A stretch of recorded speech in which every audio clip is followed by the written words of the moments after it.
Now, an investigation by BBC News has found that it would take the NHS 8 years to see all adult patients currently waiting for an ADHD assessment across the UK. Comes as figures suggest nearly 200,000 individuals are awaiting a diagnosis for the condition, as our health correspondent Catherine Burns reports. You might think ADHD is just when you struggle to concentrate. These people would disagree. It feels like ADHD is being bad at all the things that people find simple. Undiagnosed, you walk around with a lot of shame. Self-medicating with drink and drugs was how I was managing it, and I can't function. I don't like people calling ADHD a superpower. It's certainly not a superpower for me. People with ADHD can struggle with focus, hyperactivity and impulse control.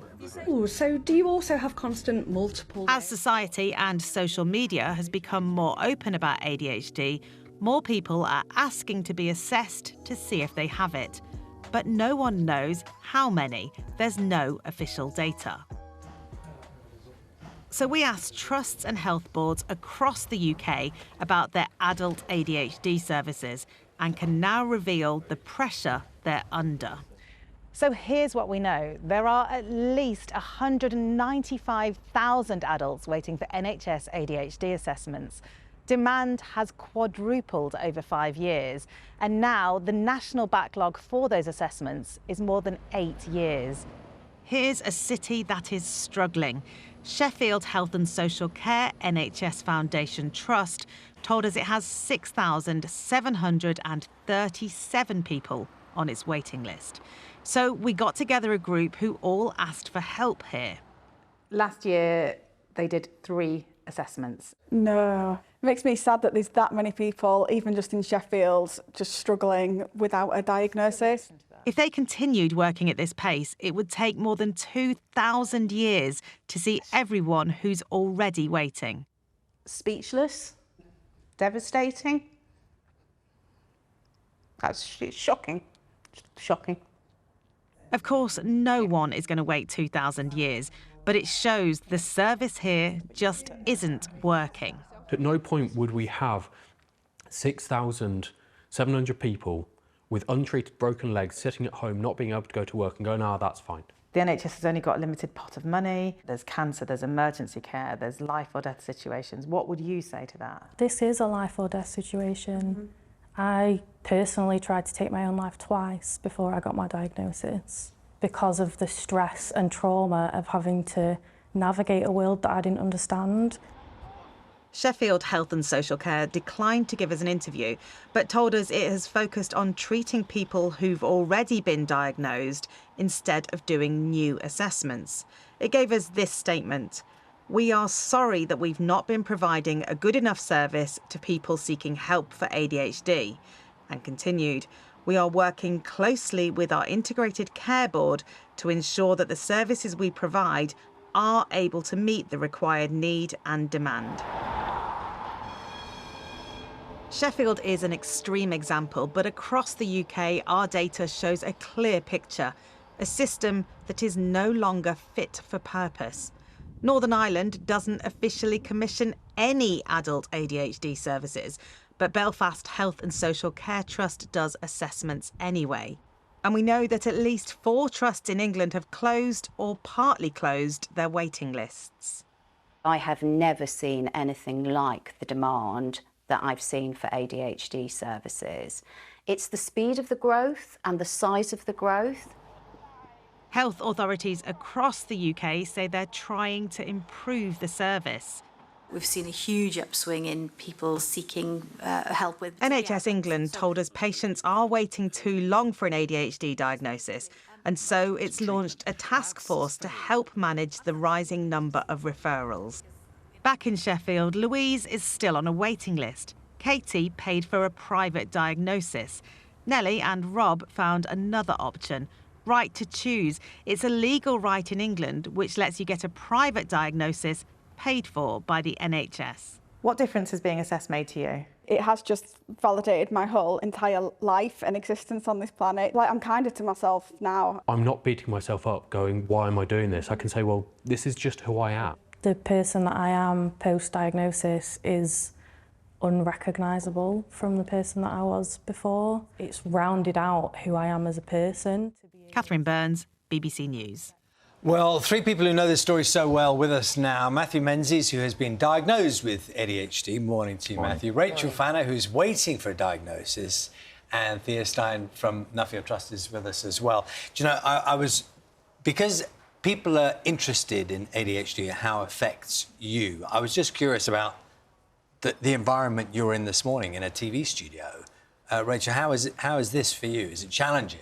It's quite overwhelming because one of my previous therapists said that neurodivergent people take in 5 times as much information as neurotypical people.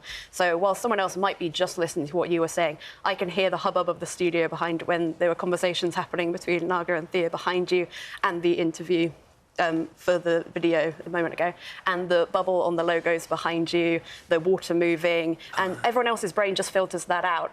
Well, neurotypical brains officially filter that out. I don't think typical is quite as typical as, but... And Matthew, for you, are there similarities there? Yeah, I mean, I think Rachel put it perfectly. For me, my sensitivities are auditory, so this is actually quite nice and kind of calm, settled environment, whereas put me in a bar or a cafe and asked me to have a conversation, and all I can hear is people's cups moving and spoons on cups and other people's conversations. It's almost impossible to concentrate on the Do you find you can hear the communication person behind you more than the person in front of you? Absolutely, yeah, absolutely. And I mean, it's so important and interesting hearing you say that, because it comes right to the point here, Rachel. You cannot get a diagnosis at the moment for your condition. Yeah. Why is that? So part of this is the issue of moving house. So having lots of addresses, the NHS can't keep up with where you are, and that slows things down. Every single time there's waits for them to update their systems. But when I moved to Oxfordshire from Hampshire, I had been on the waiting list in Hampshire for about a year, and then I moved to Oxfordshire and I'd said, what happens with my referrals? And they said, we're not actually sure because there isn't a waiting list here. Can you stay on your one in Hampshire? I contacted my previous GP and they said, we don't actually know what the process is for doing this. So you are caught between a rock and a hard place. You don't know where to go, and you don't have a diagnosis. Yeah, I don't have a diagnosis. I do have a diagnosis of autism, and there is also the complicating factor that lots of people are officially recognised to have both eventually, but initially are told, oh, you've already got ADHD, you can't have autism, or you've already got autism, you can't have ADHD. When there's a massive overlap in the Venn diagram of both conditions. Absolutely. Matthew, you have had a diagnosis. I have, yes. Yeah. What difference to your life has that made? I mean, my diagnosis was a complicated process, but once I was eventually on the right medication and kind of having that holistic support of coaching and educating myself alongside that, it's been the difference between staying in employment, between staying in relationships and maintaining friendships. It's life-changing. It's my pre-diagnosis kind of life was just full of real hard mental health struggles, a lot of mental health crises. And post-diagnosis, I've been able to kind of reveal myself, unmask and kind of reveal the layers of that where I was hiding myself previously, and discover that I'm not just a box of broken kind of tools, that within me I've got lots of strengths, and it was just about creating the right environment for myself to unveil them. You know, Thea, it's interesting, when you hear the word diagnosis, once upon a time, you would think, oh, they've been diagnosed with something, it's terrible. But the relief from getting a diagnosis, it's not a label, it's a step forward, isn't it? As you described, to having holistic care, to being helped to unlock the broken tools, as you said, you know, you were being seen. Yet we're now looking at, what, 8 years? If the system stays the same, what will change that?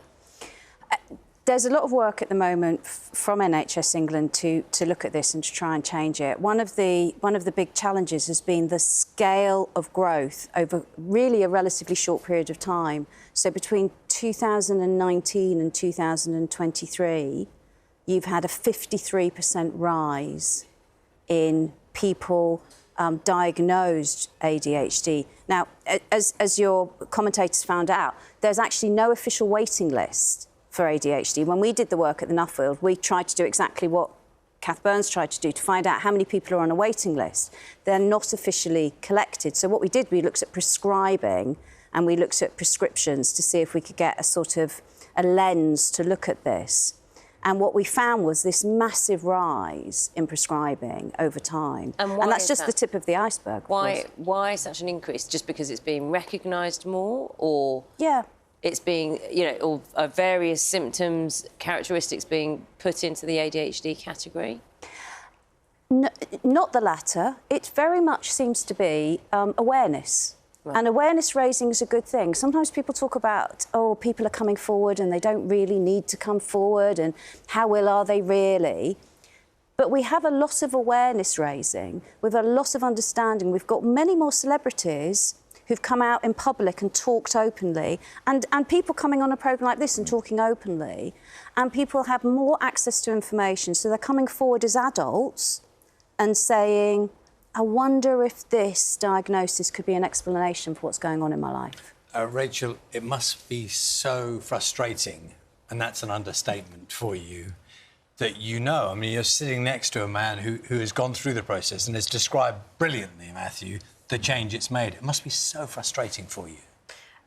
So one of my relatives recently put it that it's failed potential, because I had lots of issues at school. I think lots of neurodivergent people do, but I can't say knuckled down because I fell out of school, but I went different ways. I found alternative ways of doing things, but I eventually went to uni. I found a niche in the neurodiversity sector where I was quite happy, but at the same time, I figured this out on the 23rd, but let's say approximately half of the month, I am asleep all afternoon because my brain has just run out of energy to do things with. There's just no oomph left, which I think is one of the things that the medication can make a difference for people on. Yeah, absolutely. I think medication can give you the structure and the routine to do the things that are good for you and recognise when you're approaching that burnout, and it allowed you then to kind of like manage yourself better, because like you've been through coaching yourself, you were saying earlier, but without that medication to be able to maintain that routine and structure, you're on a kind of slippery slope to that energy loss constantly, and burnout can be really, really severe. Do you know, I'm thinking that, I mean, Rachel, who's so eloquent here in explaining these things, so we all understand more, it's such a waste. I mean, that's the obvious thing that comes up. There's a waste of, a talent and a skill set, and someone who could be so much more productive in society for no good reason. But also, Rachel's explained it to us. Like, we've been sitting here for 8 minutes or so, right? So we know that there is an issue. Yeah. What? So what you've got at the moment... Who's waiting to say, yes, Rachel, you're right. These are the issues you have to cope with. At the moment, diagnosis is done by professional teams, by psychiatrists, psychologists, people who have advanced nurse practitioners who'd be working together to listen to everything that Rachel's saying and saying, yes, this is the diagnosis.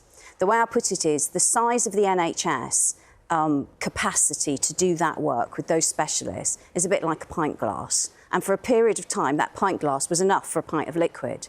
What you're now trying to do is put 4 pints of liquid into that pint glass. So the pint glass is working really, really hard, but it isn't big enough. It cannot do the work at the speed. And so the challenge the NHS has got at the moment is, and I do think it's a point in time, because we've got lots of adults who are now seeking a diagnosis that actually would have been better made when they were a child.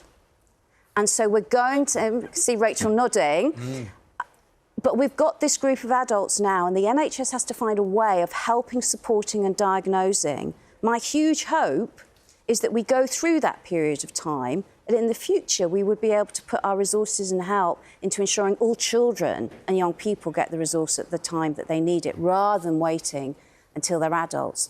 But it is a massive problem at the moment. Thea, thank you so much. Matt, did you want to say something? Yeah, Sorry. I quickly wanted to say something about being diagnosed as a child. I wasn't diagnosed autistic until I was 16. I'd already fallen out of the school system. Everything had gone wrong because there was no support in place. No one knew anything about what was going on or why. And that was burnout in its own way because there was no accommodation. Nothing was being done to support me. But I have friends who were diagnosed when they were 4. And going back through my medical records, I had a lisp when I was little and I had speech therapy for it. And we found on a document when I was about 5 or 6 years old, Asperger's ? From the speech therapist. So someone had noticed that something was not quite right, but something was different. and nothing. It was never followed up. As you said, it's a system where 4 pints of liquid aren't fitting into the pint glass at the moment. I really hope, Rachel, you get the diagnosis you need and should be getting. Matthew, thank you so much for sharing your story. It's been really interesting talking to both of you. Well. Thank you.